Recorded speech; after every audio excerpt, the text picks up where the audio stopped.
My name is Lon Safko, co-author of the Social Media Bible, published by John Wiley & Sons, the most comprehensive book ever written on the subject of social media. And today we are here with Scott Clough, an avid online gamer, and he's going to talk about online gaming, social media, and how all the social networks come together.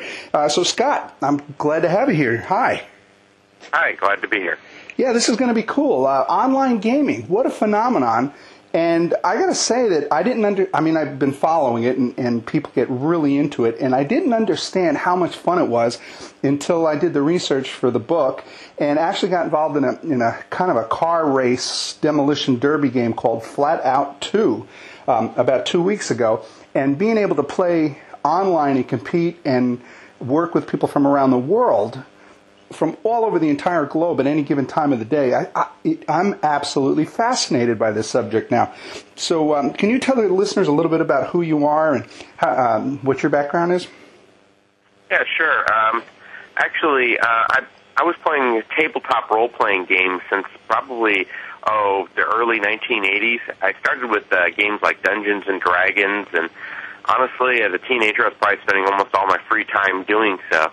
I then moved into playing computer games, especially ones that had elements of role-playing games in them. Games like Zork was a very early one, very simplistic. Then I moved up to playing games such as Ultima, Might and Magic, Bard's Tale, and then they started making some of the Dungeons and Dragons into computer games. I got involved into the online role-playing. About 1996, I went through a divorce and had suddenly lots of time. And in 1997, Ultima Online, the first of the genre, came out. And it gave me something to fill up my time. I played Ultima Online until EverQuest was released. And that was probably the online game that really made this whole genre successful, because the numbers became staggering, how many people were playing. It had graphics that were just amazing. It had a world that was in full realistic, and I think all the current big games owe a lot to EverQuest. I used to play games with almost all my free time, but in later years I've learned to limit my playing. I also try to make sure it doesn't dominate my life, and I stopped playing particular ones when I realized I'm not being entertained, but then I always have to look for something else to move on to. So I've tried a lot of the games over the years. I wish I had tried the car one. I'll have to look that one up. Yeah, I was absolutely fascinated. I kind of like the Sims. I kind of like a simulated game. And then I got my brother. I told him to go out and buy a copy of it, and he lives in Denver, my brother Ed, and we started playing together. And now we kind of tag team other drivers from around the world, and it's kind of like the Mario Andretti or the Earnhardt family. It's really exciting. I finally understand it when you do it. Yeah, actually, gaming also led to my current career. Oh. It was kind of interesting. I got really interested in fixing up computers for myself, and then I was building bigger and badder machines for friends and family even. And one day I was online on one of the games, and I was looking for another job, and the guy who I was gaming with never met. I had said to him I was thinking of a new job, and he said, "Would you be willing to relocate?" And I said, "Yeah, sure, as long as it was Arizona." Next day I had an interview set up, and since then I've been working in computer support and eventually ending up here at Hewlett-Packard. Wow, so gaming actually got you your career. Yes, it did. That's really cool. Can you tell our listeners what the term MMORPG? It's a big term, and it's always thrown around when we're talking about online games. Well, it was a term coined by Richard Garriott, the creator of Ultima Online. Means massively multiplayer online role-playing game. Yeah, mouthful. But that really does explain it, though, doesn't it? Well, yeah, it gives an explanation of it. The term was kind of coined to differentiate the different types of games that were out there at the time. And you got to realize this kind of game is an evolution of, and it's still in process. What had happened is back in the day, people were playing the very games I spoke of, such as Ultima, some of the Dungeons and Dragons games. Mm-hmm. and they were very active, but the thing they kept saying they wanted to do was to be able to have a friend come over like you with your brother and play head-on-head or in the same world with it. And it was just a natural interest to say, hey, if we can make it so you can play with 2-4 friends, why not do it over the new medium called the Internet back at that time? Mm-hmm. And as you know, Richard Garriott is the creator of Ultima Online, which was the first one. And actually, it was interesting because they had 8 different versions of their standalone game before they came out with Ultima Online, and amazingly enough, it's still out there. And it's being played in huge numbers. Yeah. Actually, probably the biggest one is World of Warcraft right now. Everybody probably sees that on the news. It advertises it has 10 million players worldwide. Isn't that amazing? Yes, it is. And that gets back to the massive, the first M in that definition. Yes. And I understand that as well, because, again, as playing the game myself, I can play against the computer, where the bots or the AI, artificial intelligent cars, will race against me or crash into me. And that's a lot of fun. But to actually be playing against other humans, I could definitely see the appeal where you can get online and actually compete with other people and not just the machine. Yes, but it also has some drawbacks. Because whereas a bot is going to react in a set mode based on the programming, and that has been developed more each year, some players that you go out there can be unethical. And they use cheats, hacks, exploits, as it's called out there, to get the edge on you rather than by skill. Well, and I've noticed that's absolutely true. You brought up a really good point. Every once in a while, we will play against somebody, and all of a sudden this car will come out of nowhere doing 200 miles an hour and just clean our clocks. And it's like, how the heck did that happen? That's not right. That is one of the things that frustrates people in the games. Well, and what type of people? What's the demographic of an online game player? You know, it's really interesting. I've met people in all the demographics, I would say. This is a hobby that has no separation by race, sex, religion. You know, a lot of the people out there try to classify the online player as, say, a teenage boy, you know. But I've run into family groups that play, mom, dads, and their kids. I've met professionals who play, everything from computer engineers to lawyers to police officers to soldiers sitting over in Iraq. Even book authors. I've also run into famous people. But authors have played, actors have played. I think even Mr. T has admitted he plays World of Warcraft. Well, it really is addicting, and you're right. In doing the research and coming across the statistics, the demographic really is all over the board. And the other thing that kind of surprises me, you think it's a male-dominated hobby or fascination, but women are out there playing too. Quite a few of them. I've actually talked with quite a few of them. They actually tend to be the more chatty that you have conversations with. Yeah, that's pretty cool. Let's get right down to it. What do you think the actual appeal? I mean, why do you think when people get involved in this, it can become an obsession? But what's the appeal? Why do people like to do this? You know, the biggest appeal is the ability to be another person or another entity. You can be a hero or a villain, just depending on how you want to play or the aspects of the game. There are some people out there who are dedicated into the role-playing aspect, and it's interesting because the games have started to have to modify to get there, so they have dedicated role-playing servers where everything you say or do is supposed to be in character. There are other servers that are dedicated to player versus player, and that's a real big growth area currently. And I would say most of the arguments in the games are about character balance in player versus player. In case you weren't aware of it, that's where players kill, defeat other real players in the game, and usually you get some type of reward. But I think the real attachment in the games is the community aspect. Usually most of the games allow you to form up a group, usually called a guild.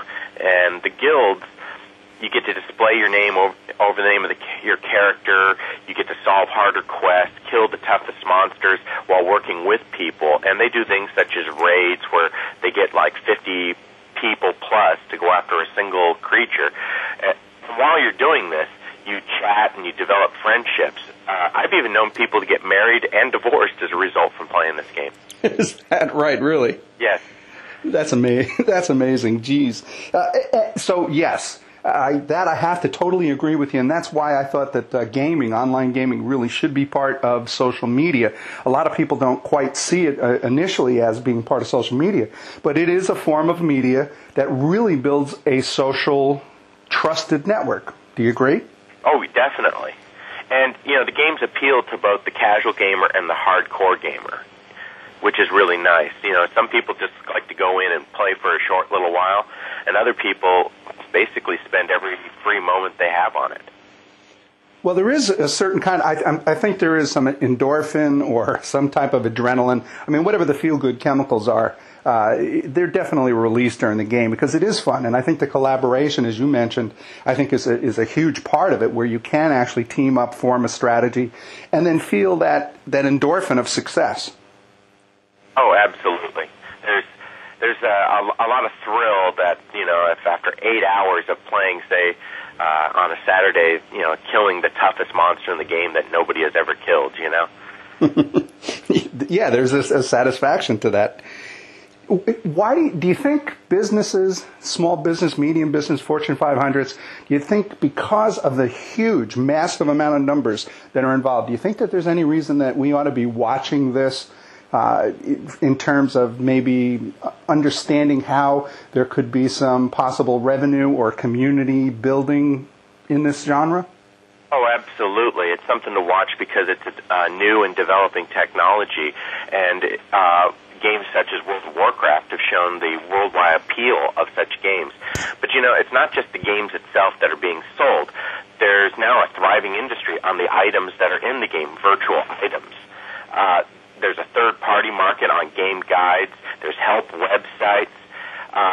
There's even companies out there that are selling online money, gold, and characters for real-world cash. Now, most of the games are like, they're trying to shut this down, this behavior, and most players do not like it.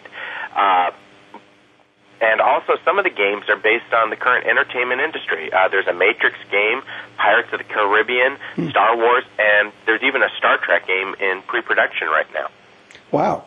That is pretty extensive. And, yeah, I forgot about the whole Hollywood aspect of it. That could actually be huge. When I wrote the chapter on virtual worlds, and we talked about Second Life, and some of the other virtual worlds, we also noticed that there's money exchanged within Second Life. As, of course, you probably know, Linden's, where some games outlaw it, some games don't. Is that kind of what you were talking about, where people are allowing you to buy advantages into the game? Yeah, there's online money. Usually, since most of the games are fantasy, it's gold.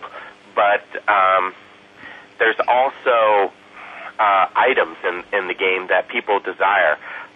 Say, for instance, a really powerful sword that's a very rare drop. There are organizations out there that go and what's called camping. They sit there and wait for the monster that has it to respawn, and then when they get it, rather than using it for their own character, they turn it over to their company that sells it online. And I've seen back on some of the eBay equivalent sites for selling some of this stuff, I've seen items sell for hundreds of dollars. So they're actually harvesting, basically, key components of the game. That's hysterical. That's really funny. That's a great idea, though. I mean, you got to love entrepreneurism. Well, yeah, the problem is then they start spamming in the game that they sell these items, the gold that they get.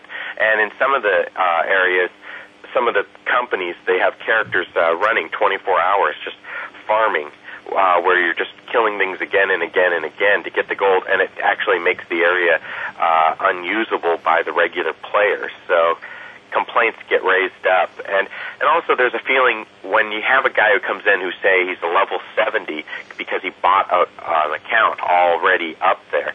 Yeah. He doesn't know how to play the character well in the game, and so he makes mistakes and that get the group killed. That absolutely makes sense. In real world, I would, I guess, call that a lottery winner. Yes, exactly. Doesn't know how to play the game, just has the money.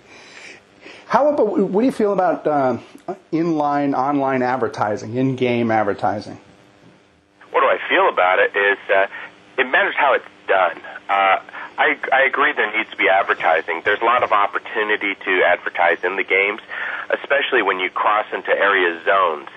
To balance the load of on the servers, the gamers are usually placed in regional zones, and when you cross from one area to another, you get a flash screen that comes up. Now, some of the companies put advice on how to play, but, I don't have a problem if they put advertising, especially if it helps keep the revenue down. And, there's nothing wrong with, say, in the racing game to have billboards with real-world advertising. So... Yeah, as long as it's done that it doesn't interrupt the gameplay and you can offset some of the costs. Exactly. Yeah, that makes sense. Now, there's 3 different kinds of ways to play the game as far as, because you had mentioned keep the cost down. There's free-to-play, like Second Life. Then there's subscription. And then there's buy the game and play. Can you speak to any of those 3 models? Have you had any experience in those? Yeah, actually, I've participated at least in 2 of them. The buy the game and then pay a subscription cost is probably the most common. Games as EverQuest, World of Online, Age of Conan's, Warhammer Online use that. And probably the biggest reason people would leave the game is because they hit a point where I'm spending this money and I'm not getting the enjoyment out of it. Mm-hmm. Then you have game systems like Guild Wars where you pay for the initial game and they make the rest of the time free. And I've always kind of wondered what their profit margins are like on both of them. In Guild Wars, they sell later expansions, but so do some of the other games. Like EverQuest is famous for having expansions probably about every year or 2.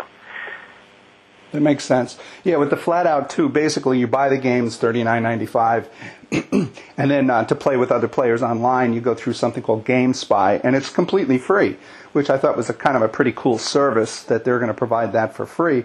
And there's no in-game advertising or additional cost whatsoever, so it kind of makes me wonder how they can afford it, unless, of course, the network is actually driving the sale of the games.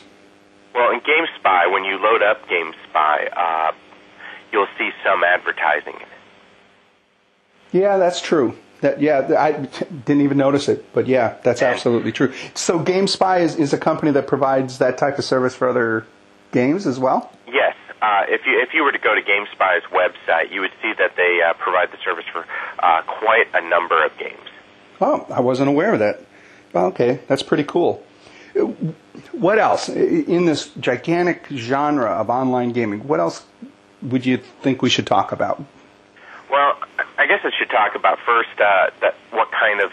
what do players, how do they play? Earlier I mentioned there's a casual gamer and a hardcore gamer, but that's not the only way they divide. In the games, you also get to find what kind of player you play. You'll hear, if you ever go online, you'll see someone saying, I need a tank. That's a character who takes damage during an encounter, usually a big buff fighter, and he can hold the monster's attention while healers keep them healed. And DPSers, we call them damage per second, they do the damage to kill the monster. So you'll hear that language talked in the game.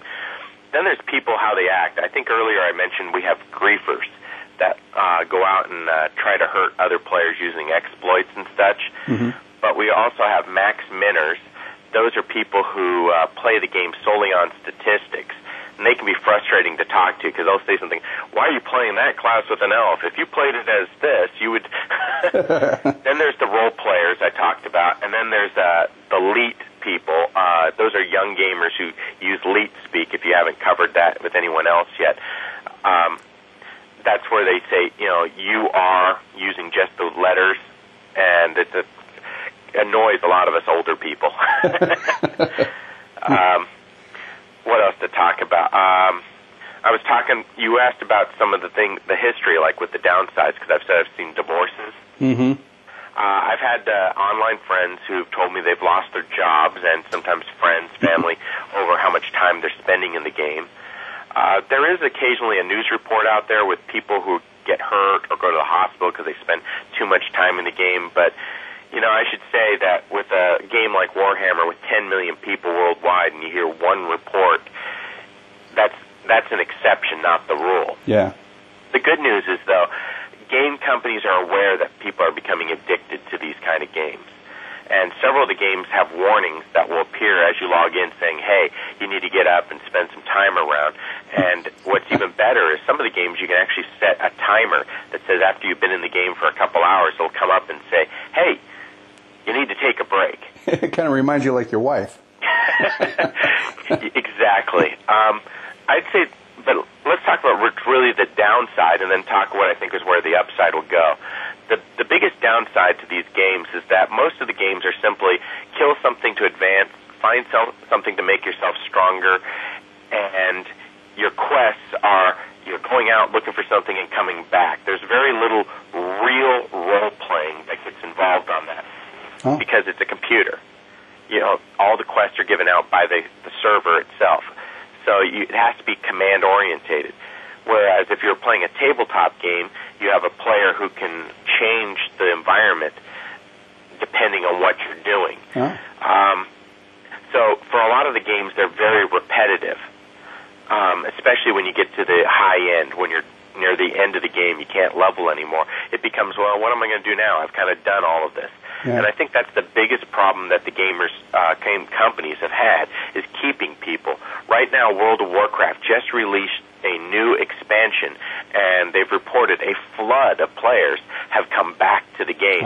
So people had left, they watched their numbers go down, and so they released a new version of it, and people have come back. And so the company is aware they have to already be working on the next expansion to keep these people interested.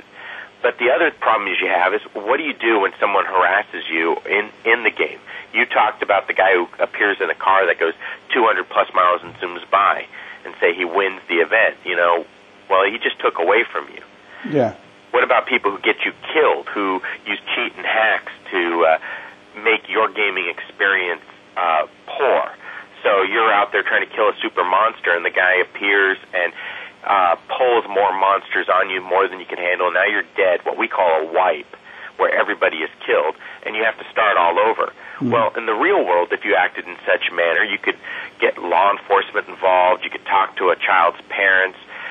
In other words, there's repercussions. Right. But when you're playing these games, you're anonymous. And a lot of these younger people, and some of the people I think are kind of twisted, feel they're above the law. Yeah. Well, it's just like in real life. The games. Is there any type of I know in forums you can flame them, you can get them knocked off of the forum for inappropriate, for trolling and other type of inappropriate behavior. Is there any way, or how about this idea? Is there any way where a bunch of people within the game can identify someone who's not playing by the rules, kind of team up on them, and the strategy would be to take them out? Sometimes. I remember when I was younger, I camped a guy who I killed for 48 hours. Long enough for his corpse with all his items to disappear, and killed him every time he appeared. But that's really the exception, and who wants to spend 48 hours sitting constantly at your computer, you know? Yeah. You can't police bad behavior currently, so they're working on methods, they're trying to work on it, and I give kudos to all the game systems because they're trying.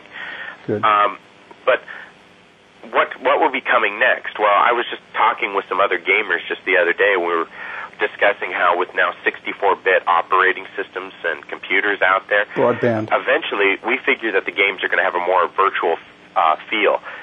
Controllers such as like the Wii uses, you know, we can see that being brought over into this kind of world. And it would be really neat if instead of sitting in front of your monitor, you can look in maybe a more virtual reality. And you, instead of just pressing a key button to swing a sword, if you had like a sword hilt in a Wii type of format and you actually swing it. So you have actual physical interaction. Yeah, I think that's where the games are going to go on to, is more and more of a real physical interaction. And that is exciting to envision. Yeah, I never thought about that. But yeah, the Wii game, WII, for those who didn't understand what we were talking about, has tremendous physical interaction, everything from bowling to tennis to golf to, well, just about anything that's physical. Yeah, that would be an incredible interface. Good point. I can see that as the next evolution in the gaming world, and especially since they're talking Net 2.0, which is supposed to remove some of the bottlenecks in the Internet. I can see that environment also as the bandwidth increases, I can see more gaming content being out there. And that's a good point, too. You brought up broadband, and really the gameplay right now, as it has always been, is really limited to either the speed of the computer in the old days or really the speed of the internet connection nowadays. Exactly. And, of course, that is dramatically increasing every single day. Yes, most of what you see when someone's playing a game is on their computer. All the graphic rendering is all done from their local machine. The amount of data, if you were to look at the packets that are being sent, usually are just XYZ coordinates of where everybody is in relationship and damage results back. Okay, so that's a really good point. So that when you download the, what is it called, thin client or the software on your own game, it's your own PC that's really doing the massive amount of computations necessary to generate the graphics, yes. And the only information that's being transmitted is really just the changes that are taking place. Exactly. So when you're in your car game and you're driving and you do a shift and you say, now I'm going this fast, you're really just translated to the server that I did a shift. It comes back and says, yes, you can now have more speed, and it accelerates your movement through the world. Okay, so really, still some of the bottleneck could be on your own graphics card and CPU. Yeah. In fact, a lot of the games allow you to change the level of graphics and on your home PC, so it's obvious that it's your machine that's generating them at that point. Okay. Lower graphics, faster play. Yeah. Yes. And, we still get lag out there on the Internet, and people get disconnected because of a poor Internet connection. So I think as Net 2.0 becomes a reality and reliability hopefully goes up, I think some of the gaming styles will change also. Awesome. Absolutely true. And just to finish up a thought that you had brought up earlier about people kind of becoming addicting and spending too much time, it's the personality, not so much the game, because I know they do take a bad rap where you hear a teenager goes out and does something stupid because he plays the game all the time and he mimics it in real life. But really, I mean, you can look at gambling is an issue. Anything really that kind of generates endorphins, you got to keep it under control, because you can overeat, you can overdrink, you can overplay. Exactly. I enjoy the fact that when I switch a game, I usually take a time period off and enjoy real life. And I've come to the realization that I need to do that and not live in the game environment. So I went from being a very hardcore gamer to more of a casual gamer, though I'm probably still more hardcore than a lot of other people out there. Well, honestly, you know more about this industry than anybody I've ever talked to. That's really great.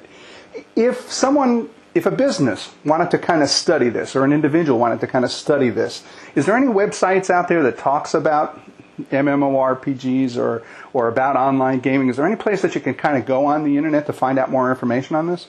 Yeah, actually, if you're interested in statistics, there's a great site, mmorgchart.com, and they actually chart how many people are playing in certain games, the basic activities, and you can actually look at how the games have gone up and down in their numbers. Fascinating numbers, and the runner of the site tries to put it all in scientific methods, and he tells you where his data comes from, so you can make your own evaluations on the reliability. If you're more casual and you just want to know what your kids are getting involved in, you can go out on the web and look for sites like Alakazim's. You can go to the manufacturer's World of Warcraft and get information off of those. You can also buy magazines such as PC Gamer is one example. And you can always tell those magazines because they'll have screenshots of the various games on their cover usually. But really, if you just want to know about the games, just go to any place that sells all the software, such as Best Buy, Fry's Electronics, and you'll see they have their own sections, their own shelves, and you can look at the game boxes and read what they're claiming that their world that gives to you, and you can actually buy even their game guides that tell you how the game is played.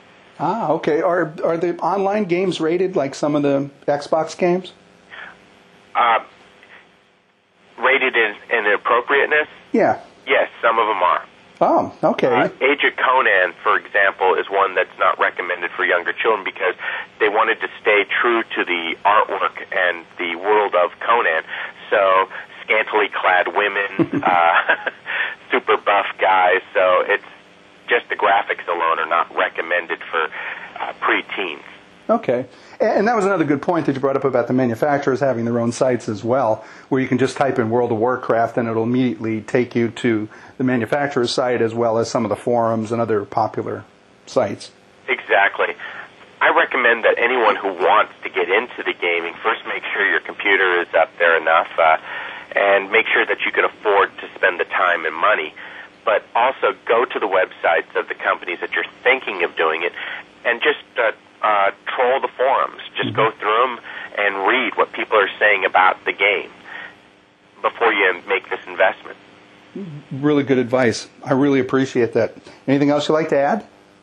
I guess the final thing I should throw out is this isn't a cheap world anymore. In 2006, over $1 billion was spent on these type of games. This is billion with a B. E, yes. See, and that's why businesses need to watch where this is headed, because when you're talking about $1 billion and 10 million people in one game, there's got to be a way to monetize, if not for anything else, just the social network aspect of it. Exactly. That's terrific. I'd really like to thank Scott Clough, Avid online gamer, for being here with us today and talking about social networking and online gaming. Really, Scott, thank you. You're welcome. It's always fun to talk about it. This is cool. This has been Lon Safko, the co-author of the Social Media Bible. Be sure to check out our other valuable social media tactics, tools, and strategies that can be found in the Social Media Bible book and its companion website, www.thesocialmediabible.com. And for more information about me, Lon Safko, please, by all means, visit my website at www.lonsafko.com. And again, thank you, Scott, for being here today. It was my pleasure.